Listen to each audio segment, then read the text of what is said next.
Bom, o que a proposta faz? Ela simplifica todos os impostos em 3 categorias. Garante autonomia dos entes federativos, aproveita a competência... Pode voltar, acho que deu uma... Voltou, agora voltou. Ah, é de lado, tá bom. Aproveita a competência de cobrança, acaba com fundos de participação estadual, municipal, exatamente para dar mais autonomia. No minuto que você dá autonomia, a contrapartida é que você vira autônomo. O que eu tenho escutado muito de alguns governadores é exatamente que eles querem autonomia, mas querem continuar recebendo mesadinha. Então, aqui tem um custo aí associado à autonomia. Então, deixa de ser autônomo, volta a ser um território, deixa de ser um governo independente eleito com a Assembleia que custa bilhões o ano. Volta a ser um território nacional. Essa que seria a minha contraproposta se não quiser autonomia. Acaba com o efeito cascata de imposto sobre consumo, que diria que é os 2 pontos fulcrais aqui dessa proposta, e também o imposto sobre consumo ele não é mais entre empresas, mas sim somente ao consumidor final no estado de destino. Ontem eu estava falando, Bia, com uma pessoa, um presidente de empresa, que ele faz, uma das funções dele é fazer logística tributária. Ele equaciona o escoamento de produção dele para os mercados e passa em diferentes estados, porque nesses diferentes estados tem uma alíquota que não vai sobrecarregar o seu produto na ponta final. Então, quando você, no número 5, acaba com o efeito cascata de impostos, ou seja, não é mais necessário da entrada e saída de impostos, simplesmente você não cobra entre empresas, esse aqui é o modelo, é não cobrar entre empresas. Você elimina isso, você dá uma eficiência muito grande. Ele não precisa fazer essa logística louca de estar vendendo para São Paulo, mas tem que passar para um outro estado que tem uma alíquota menor, porque ali ele tem um processamento mais baixo. Então, isso já alude ao sistema atual, que é um sistema de cascata, em que tem várias etapas, e ele é tributado por várias etapas na sua produção até chegar no produto final. Então, quando você elimina o efeito cascata, por decreto, você também gera um outro efeito. Você gera uma desoneração de toda a cadeia produtiva, barateamento imediato de todos os produtos e serviços, mas e aí como é que ficam os estados? Como é que eles vão arrecadar? Porque eles vão perder receita. Eles vão ficar somente com a receita na ponta, que é do consumidor. Muito bem, chegou o deputado aqui. Vamos falar do Amazonas aqui, como é que a gente vai tributar o Amazonas, tá? E a Zona Franca de Manaus vai ser a que mais vai ser... Não, estou brincando. Bom, como é que faria essa transição? A grosso modo, é uma transição bem rápida. Ao contrário das outras propostas, que envolve bastante ano, aqui você tem uma consolidação de vários impostos da União, vários impostos dos estados, vários impostos dos municípios. Você tem uma consolidação. E aí você determina, muito bem, quanto que eu arrecado atualmente em cada uma dessas entidades. Aqui, por exemplo, a gente usou São Paulo como sendo um dos exemplos. Né? A União continua arrecadando 1,7 trilhão, os municípios, por exemplo, a cidade de São Paulo, 70 bilhões. Como é que eles vão arrecadar e ainda atingir os seus orçamentos? Não será com a estrutura tributária anterior. Vão atingir o mesmo número, mas com uma nova estrutura tributária. Como que é feito isso? Todas as propostas até agora contemplam isso, chama-se regra de 3. Definir exatamente quais são as alíquotas em propriedade, consumo e renda para cada orçamento devido. Cada estado vai ter uma dinâmica diferente. Alguns estados ainda vão manter o imposto sobre consumo, alguns outros vão querer cobrar na renda para poder diminuir o imposto sobre consumo, alguns vão querer criar um imposto suplementar na propriedade. Então, diferentes dinâmicas, diferentes estados e municípios. As suas condições agora são mais amplas. Antes, vamos para frente aqui, antes, como é que era o Brasil? Ao menos atualmente. A União cobra tudo. A União cobra a folha, cobra no consumo, por exemplo, o IPI, cobra na propriedade, por exemplo, o ITR, e cobra na renda, imposto de renda. Os estados, majoritariamente, são dependentes de um só tributo, que é o tributo sobre consumo, que é o mais regressivo de todos eles. E os municípios são dependentes de imposto sobre propriedade. Muito bem. Como é que é nos Estados Unidos, que é um exemplo paralelo ao nosso, que é o modelo que a gente está espelhando? A União cobra o imposto de renda, isso é questão dos Estados Unidos, mas aqui pode ser diferente. Os estados cobram tudo. Folha, consumo, propriedade, renda, inclusive dividendos, grandes fortunas, tudo é no nível do Estado, não no nível da União. Então, você pode permitir que os estados e municípios tenham mais liberdade tributária de acordo com as suas realidades socioeconômicas. Essa que é o modelo. Municípios, então, você gera muito mais facilidade de você poder se reequilibrar de acordo com as suas competências. Lembrando, mais de 90% dos municípios brasileiros hoje são inadimplentes, são inviáveis. São inviáveis. Há um contexto político disso. A Constituição impõe um certo regimento em cima dos municípios, ao qual eles não conseguem, em sua vasta maioria, se equacionar. Alguns milhares desses poderiam estar se beneficiando de um modelo mais livre, tributariamente falando. Mas alguns ainda serão inviáveis, mesmo porque a gente conhece bem a dinâmica socioeconômica brasileira e que o modelo brasileiro imposto pela Constituição simplesmente não é viável. Então, alguns ainda vão falhar, mesmo a gente tem essa proposta. Só deixando essa ressalva aqui. Mas aqui só um resumo dessa proposta. Envolve todos os tributos. Esse que é um grande problema quando se faz reforma tributária, é que você está mexendo com um contexto de arrecadação que é completo, ele é integrado. No minuto que você desonera um setor, você tem que recompor em outro, ou de uma outra maneira. Então, se você mexe somente em um tipo de tributo, em um setor, ou de uma maneira de arrecadatória, você, inevitavelmente, vai gerar repercussões em todo o outro sistema. E é exatamente essas repercussões que estão matando toda a proposta de reforma tributária, porque elas não são reforma, são ajustes em uma parcela do sistema tributário, e não no todo o sistema tributário. Então, quando a gente fala de reforma tributária, temos que falar do todo, envolvendo tudo, como é que se equaciona no novo contexto. Temos que ter liberdade tributária dos entes federativos para atender às suas competências constitucionais. Se, depois de ter toda essa liberdade, eles não são competentes ainda, temos que rever essas competências constitucionais. Mas isso é um segundo momento. Descentralização e autonomia. Foco em pequenas empresas e também foco no consumidor final. Muito bem, esses últimos dois pontos eu diria que a gente tem que ressaltar.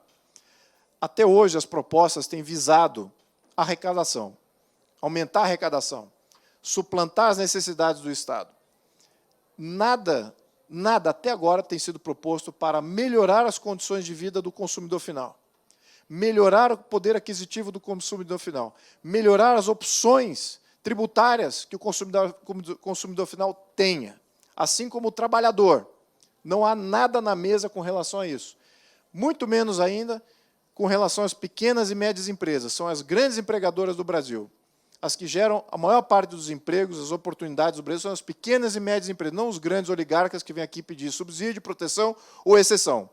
São as pequenas e médias que sofrem toda a carga tributária, sem exceção. Então, temos que ter uma proposta para eles. As oportunidades de emprego, aumento de emprego e renda virá das pequenas e médias empresas e virá do consumidor fazendo opções livremente dentro de um contexto nacional muito mais diversificado. Se o contexto nacional é homogêneo, não há saída para o consumidor e a sua realidade socioeconômica, qual que é a opção para ele? Vai para a pobreza, vai para a dependência do Estado ou migra. O que a gente está dando aqui? Opções que dentro do próprio país nós tenhamos mais saídas para o consumidor final e trabalhador também. Bom, o que ela faz? Simplifica todos os impostos, dá autonomia dos estados e municípios, desonera a cadeia produtiva. Muito importante esse ponto. Manutenção de compromissos sociais e trabalhistas. Nada dessa proposta toca em obrigações constitucionais. Absolutamente nada. Narrativa falsa que diz que isso aqui mexe nas obrigações, das despesas obrigatórias. Nada. Isso aqui mexe somente no sistema arrecadatório. Menos burocracia para pequenas e médias empresas. Bom, vamos entrar nesse ponto aqui, se você considerar a desoneração da cadeia produtiva. Se eu sou uma empresa, eu quero me estabelecer como uma pequena empresa, todo o material para formar a pequena empresa, a mesa, o computador, o fax, eu sou da época do fax, telefone, todo o material de escritório, o capital que eu vou empregar em maquinário e também no estoque para poder fazer a primeira geração de produção, tudo isso desonerado, não haverá imposto sobre isso. Então, onde é que está o imposto nas empresas? Na renda, ou talvez até na propriedade, mas não no consumo. Então, as empresas têm que consumir livremente de provedores de serviço e provedores de outros produtos, para que somente assim ela possa entregar o menor custo possível dentro de toda a cadeia. Aí, qual é a premissa aqui? Temos que ter um sistema competitivo. É por isso que a gente premia aqui, ou ao menos o foco é na pequena e média empresa. É isso que dá competitividade ao setor. Não é satisfazendo o oligarca e grandes empresas e os campeões nacionais. Temos que fomentar a competição, porque pela competição, essa redução de custo que vem do novo sistema tributário, ele é repassado todo ao longo da cadeia. Se a gente manter somente um sistema oligarquizado, economicamente oligarquizado, o benefício de uma redução tributária vai para a margem daquele que comanda preço. Ele não precisa de baixar preço para competir, porque ele não tem competição, então ele pode até subir preço, se for o caso. Muito bem. Tem mais opção para o produtor e para o consumidor. O produtor pode se estabelecer mais próximo dos mercados que queira atender, ou mais próximo de onde vem a matéria-prima, ou mais próximo de onde logisticamente faz sentido para atender o mercado. Hoje, o sistema tributário, como eu havia mencionado, distorce isso tudo. Você, se dentro do seu canal produtivo, você tem alguma empresa localizada em algum estado que tem um ICMS muito mais elevado, ou, ao contrário, tenha muito mais baixo, você acaba tomando suas decisões em função dessas alíquotas. Daí sim, não diria que é uma guerra tributária, daí sim que é uma distorção tributária. Agora, eu sou um dos primeiros que abraço a ideia de competitividade tributária, sim, porque alguns estados têm uma evolução sociopolítica muito mais ampla, têm despesas obrigatórias muito maiores, essa sim tem que arrecadar mais. Outros estados que estão com menos atividade econômica e social, geralmente deveriam ter uma tributação muito mais baixa, para que viabilize a economia daqueles estados. Muito bem, ajustes. Os ajustes são feitos localmente, pelas entidades federativas independentes, em total autonomia. Então, a cobrança de ajustes ao modelo será feito pelos estados e municípios, pelas suas constituintes, pelas suas assembleias. Não há interferência do Poder Federal aqui. Continuidade. Não viola os acordos. Existem várias empresas que estabeleceram de longo prazo em algumas regiões, em alguns setores, para poder fornecer serviço. Esses acordos continuam. Neste modelo, não há necessidade de homogeneizar dentro de um novo modelo que não permite acordos, exceções, esses ainda podem ser permitidos. Então, os estados e municípios estão livres para firmar esse acordo.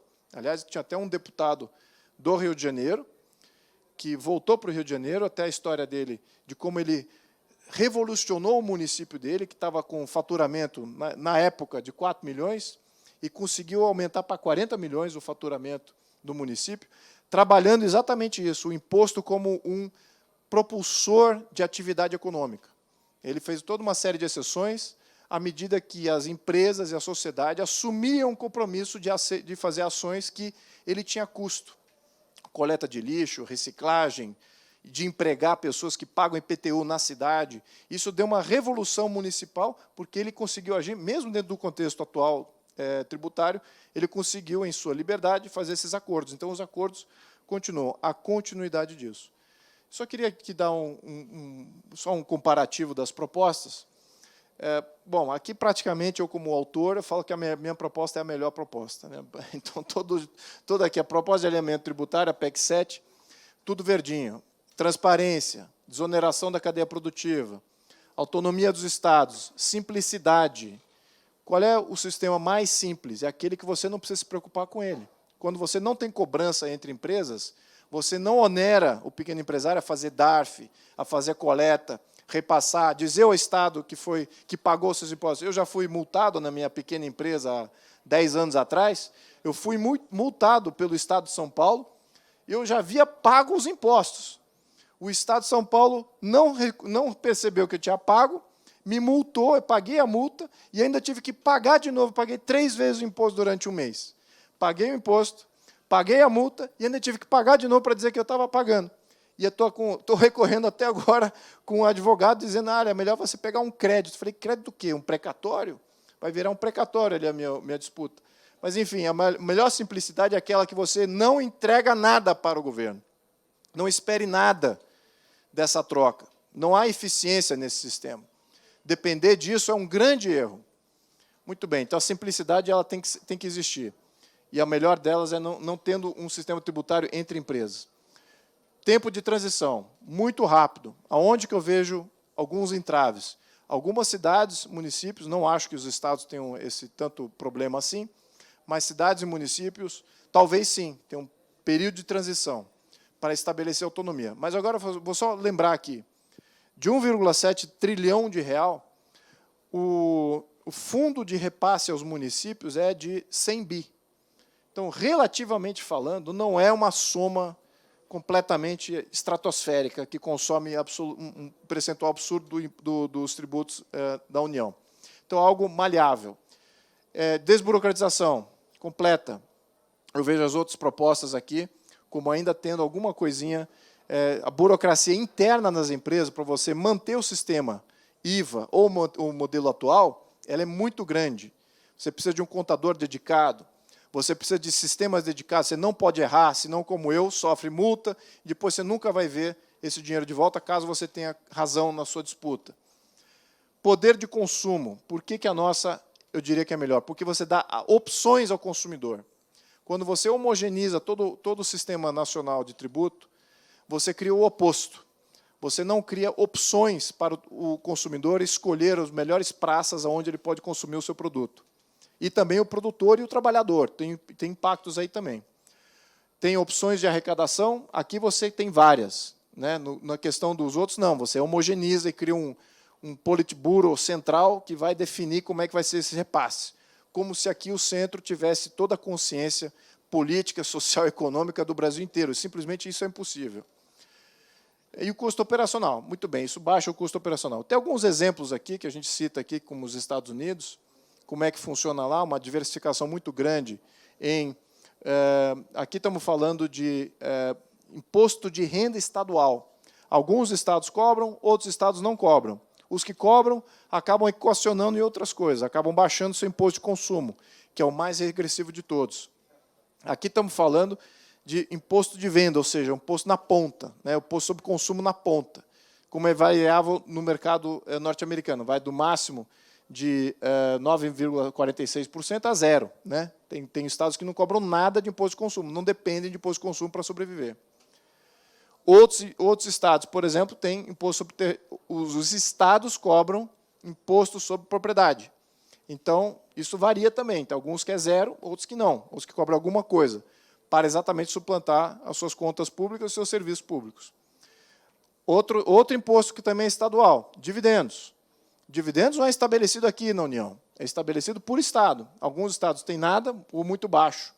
Isso cria uma diversidade de opção do investidor muito grande.